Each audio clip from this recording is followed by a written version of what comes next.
Kick off the holiday season and deck downtown with the tallest Christmas tree in Arizona at the Marana Holiday Festival and Christmas tree lighting. Enjoy live performances from community groups, arts and crafts, and a visit from Santa and Mrs. Claus. We'll see you on Saturday, December 2nd from 3 to 9 p.m. on Marana Main Street outside the Marana Municipal Complex. Visit maranaaz.gov/events for more information. People lose their valuables every day simply because they forget to lock their car doors. Don't be another statistic. Remove all your belongings anytime you leave your car, including valuables and weapons. This is a message from the Marana Police Department, reminding all residents to lock it or lose it.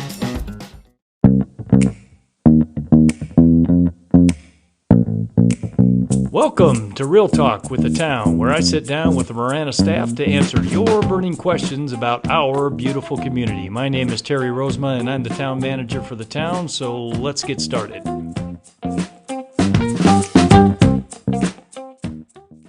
Welcome, everybody, to another episode of Real Talk with the Town. My name is Terry, and I am your host, and today we have in the studio one of Marana's finest, one of our people in blue, or men in blue, Brian Neuman. Brian, say hello to all of our listeners out there. Hello, how you guys doing? I'm glad to be here. All right. So before we get into this question, now this is obviously a law enforcement question, specifically a traffic-related question. I'm going to do a little icebreaker here because I find this interesting, and I've known Brian going back 13 years when he first came to the town. And I didn't know initially, but I found out fairly soon after I got here that Brian's spouse, his wife, has a very unique job and actually had a pretty close connection with the canine officers. Not the officers, but the actual canines themselves.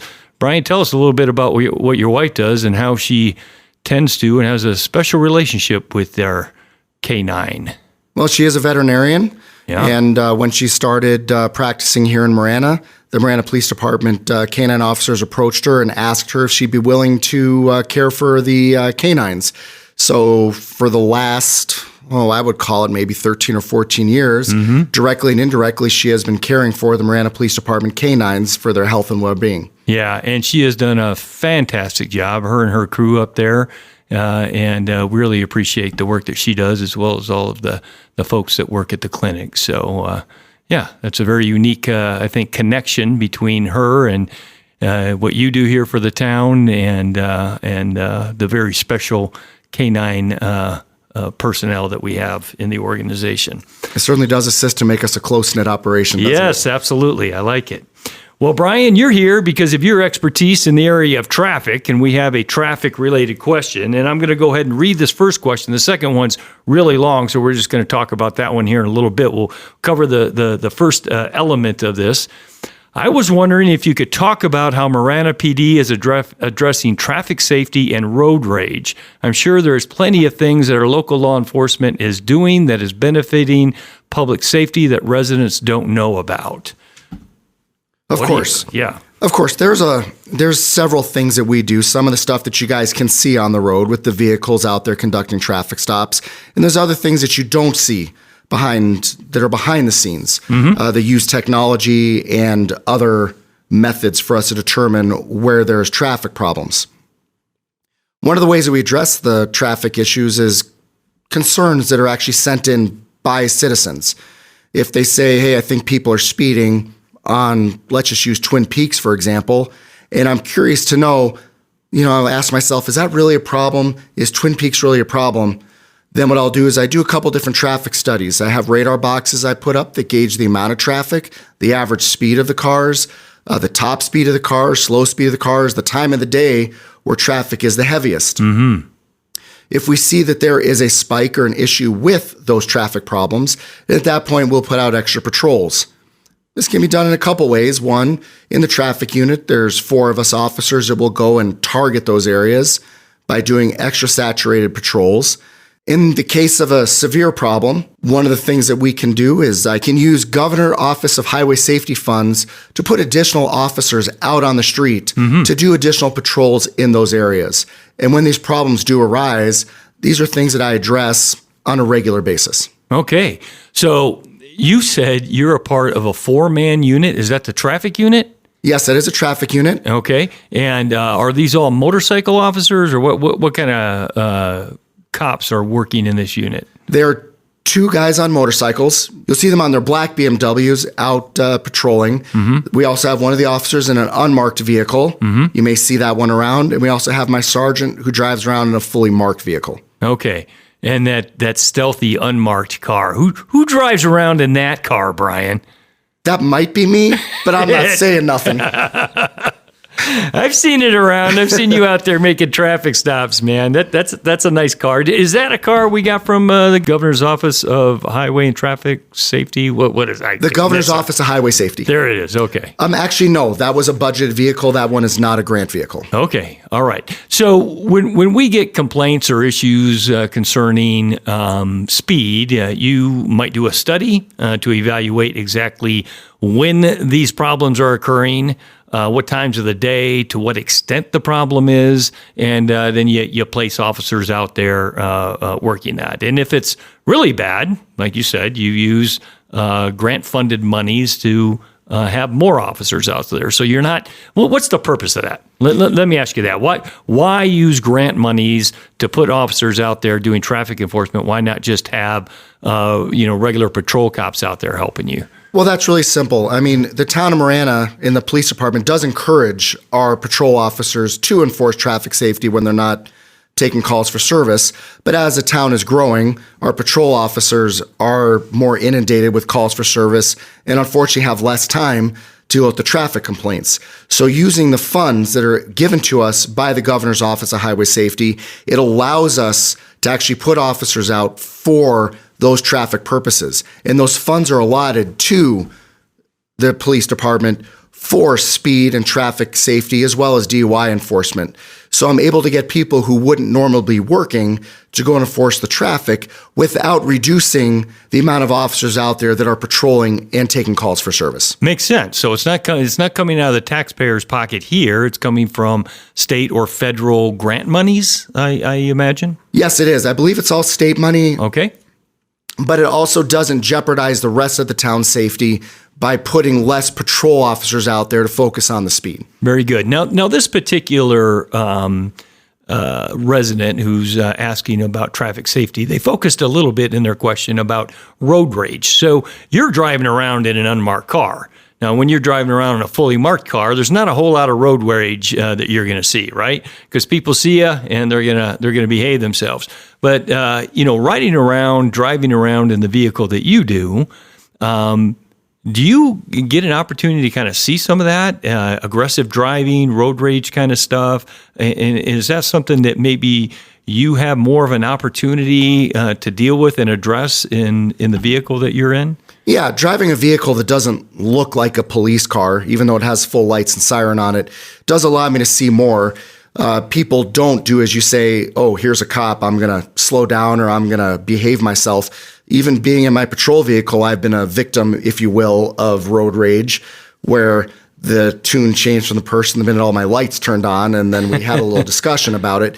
It does allow me to see things and allows me to observe behavior of the road that a regular patrol officer more often than not won't see. Mm-hmm. So if I do see something that is a violation of state law or town code while somebody is losing their temper, if you will, I can address that a lot easier because people don't see me there. Mm-hmm. And it's something I can watch. The other thing that people have a tendency to do is call. Hey, this person is driving erratically, they're tailgating me, they're, making gestures at me, I can tell they're cursing at me because I can read lips.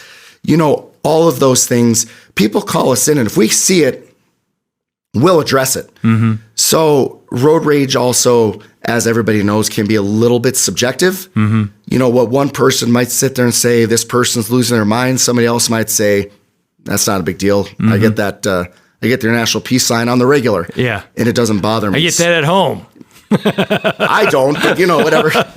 Somebody might, though. I'm not present company excluded, but right. Somebody might, right? But, it's not just the Marana Police Department. Most mm-hmm. of the local police agencies have unmarked vehicles that you wouldn't expect are police cars, mm-hmm. which amongst other among other things, are to catch people acting road rage, because for unknown reasons right now, people are a little less patient than usual, and we need to address those problems before they become very serious problems. Yeah. Now, some people don't like that. Some people don't like that there's unmarked police cars roaming around, just ready to pounce on them whenever they violate the law, and they think it's an unfair advantage to the police. What do you say to that, Brian Neuman? I don't think it's really an unfair advantage. It's not my goal to necessarily trick somebody into violating the law. It's my job to catch somebody violating the law. And I know people say, well, you're just using that as a revenue generating tool, but that is not the case. It is a traffic safety and a public safety tool to catch people while they're violating the law, to the point where I need to address and enforce certain laws that marked patrol units won't be able to see. Okay, very good. Now you brought up something, Brian, that I think a lot of people don't know, and they think they know, but they really don't. And that's the whole revenue generating thing when it comes to tickets. What most people don't know is only a few dollars of the $100 fine, only a few dollars actually comes to the town. The rest of it goes to the state of Arizona. Is that accurate? To the best of my knowledge, that is correct. And some of those funds from the tickets actually go back to the Governor's Office of Highway Safety for these grant funds. There you go. So I'm not giving myself a raise, if you will, by writing somebody a speeding ticket. That's not how that works. You don't get a bonus for that. No, we have no quotas. I don't get a bonus. Great point. No quotas. So a lot of people think you got so many tickets, you got to write a day. So you're saying you don't have so many tickets you have to write a day. You can write as many as you want or as few as you want. That's exactly correct. Okay. Traffic enforcement works in two ways. It's enforcement. If someone needs a ticket or a citation for a violation they committed, then they'll get said citation, or to an extreme case, a criminal summons for someone doing anything over 20 miles an hour of the speed limit, for example. Sometimes someone just needs an education on the law. So it works in double ways. It's enforcement and it's education. So every time you see a police officer on the side of the road, they're not necessarily writing them a ticket. Sometimes we're just educating them and reminding them that this is what they need to do.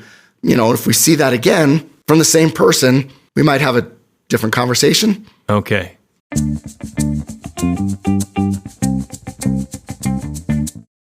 Do you have a need for speed? Whether you want to improve your race time or just have fun, the Run Marana series has something for everyone. Choose your challenge and sign up for one of the 5 races held throughout the year. Visit maranaaz.gov/run to sign up. Your speed, your run, your town. Hi, I'm Frank, and I'm a Marana resident. It's time to reactivate your social and fitness lifestyle. The Marana Senior Program offers a variety of services and recreation opportunities for active adults ages 50 plus. Member benefits include access to exercise classes, a fitness center that's really equipped, parties, and much more. Get a 5-day free pass of activities to use within a 30-day span. Visit maranaaz.gov/Teen Senior for more information.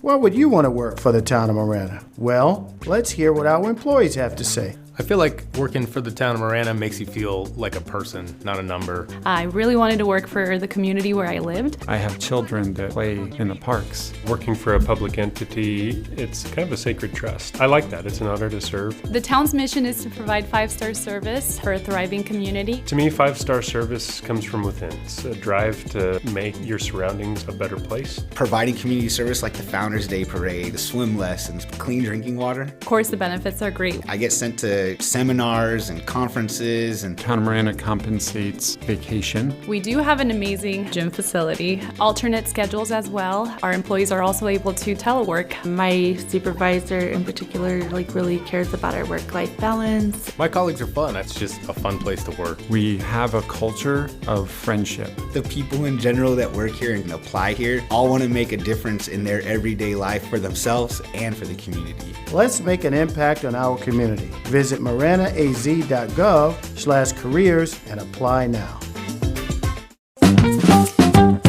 Very good. Very good. Now, the other part of this question, and I'm going to, basically kind of summarize. This particular listener is a motorcycle enthusiast, drives a motorcycle, and he's talking about driving in between cars that are at the intersection. And he says, can you please educate the public and let them know, hey, I'm actually allowed to do this. So is that the case? Can they actually drive between the lanes and split the cars to get up to the front of the line at a traffic light? Is that legal? Has it always been legal? Is it something new? What's going on there? Yes, it is legal. Within the last year or two, the Arizona legislature had made a change to ARS 28903, which is the governing use of motorcycles in the lanes of traffic. I want to make it clear that Arizona has a lane filtering law, not a lane splitting law. So if you go to a state, for example, the biggest one would be California. Okay. You drive down the freeway, speed limit's 65 miles an hour, traffic is moving, let's say 30 miles an hour, and you see motorcycles just riding up the dotted white line. That is not legal here in the state of Arizona. California's legal, you're saying? Yes. But here it's not legal. Here it is not and legal. And that would be lane splitting. Yes. Is that what you're saying? That's basically what Okay. people generally call it as lane splitting. Lane yes. splitting. Okay. But you're saying here it's lane filtering. And what does that mean for the average listener here that may not be familiar with ARS? Okay, so this is very, very, very specific. And so I need to make this clear what it is. So there's a couple incidents that need to be met. You're on a motorcycle, and the lane is divided into at least two adjacent lanes in the same direction of travel. Okay. So Ina Road approaching Thornydale would be a prime example. It's a 2-lane road with a dotted white line in there, and we all know how heavy the traffic is at Ina and Thornydale right now. Right. The speed limit on the street cannot exceed 45 miles an hour. Okay. So if it's a 50 mile an hour road, you wouldn't be able to do that. That's correct. You would not be able to. All right. That's good to know. And lastly, the motorcycle cannot travel at a speed that exceeds 15 miles an hour. Okay, so they're driving between the lines of traffic, and they can only go up to 15 miles an hour. They can't go over 15. That's correct. Okay. But they can do that at 15 miles an hour, up to 15 miles an hour, drive between those cars and get up to the front. You agree with that? Is that a good thing? Is it a bad thing? What's the whole purpose behind that? A good thing or a bad thing, it's really hard for me to say. Okay. But what it does make it safer for the motorcycle. Okay. And I'm going to use a prime example here. A motorcycle pulls up behind a car, and I'm going to use Ina and Thornydale again because that's a real heavy location. Say an average car or an SUV weighs anywhere between 3,000 or 4,000 pounds. Yeah. A motorcycle weighs anywhere from maybe 600 to 900 pounds, including maybe a 150-pound rider. So if that 3,000-pound car rear ends another 3,000-pound car at, let's say, 15 miles an hour, the car is going to get a dent. That 3,000-pound car rear ends a 700-pound motorcycle at 15 miles an hour, that motorcycle is going to be feeling it, and it could potentially injure. Yeah, and that rider is going to be hurt. Right. So, in my personal opinion, I wasn't part of the writing of the law. This wasn't to allow motorcycles to get in the front of the line so they have the right of way because they can accelerate faster or because they're speed demons. Yeah. It's because it allows them to get out of harm's way, put themselves in a position where they are safer. Yeah. So I do believe, in my personal opinion, this was developed for motorcycle safety and rider safety from low-speed collisions rather than the ability to get them in the front. Now, the one thing I want to make clear, if it wasn't before, is the motorcycle speed cannot exceed 15 miles an hour. Right. It's not 15 miles an hour faster than traffic is going. So if traffic is moving 10 miles an hour, the motorcycle can't go 25. The motorcycle can go 15. So here in the state of Arizona, as long as those conditions are met, the motorcycle has every lawful right to do it. In most cases, this is probably happening, and I'm just surmising here, it's probably happening in most cases at a red light, at a traffic signal, red light, traffic is stopped, it's backed up 8-10 cars. Guy doesn't want to sit behind a car and take the risk of being rear-ended, whether it's at 15 miles an hour or somebody who's on their phone not paying attention, realizing the traffic hasn't stopped and he's going 35, 45 miles an hour and runs into the back. So this motorcycle decides, you know what, I'm going to take advantage of this new law, and I am going to not split the lanes, but filter the lanes and go between and get up to the front. Is that fair? That is a fair assessment. Yeah. I mean, the 10 hours roughly a day that I drive my vehicle, and 40 hours a week that I'm behind, that's the only time I've ever seen motorcycles do that is at a red light. Yeah. So, but if you're on the freeway and you see people do that, we all know I-10 is at least anywhere from 55 in the construction zone up to 75 miles an hour. When you get, near Twin Peaks Road, it's not legal on the freeway. Yeah. It wouldn't be legal on Tangerine Road, just west of Dove Mountain, because that's a 50 mile an hour zone. Right. Now, most of the speed limits in the town of Marana are 45 miles an hour and lower.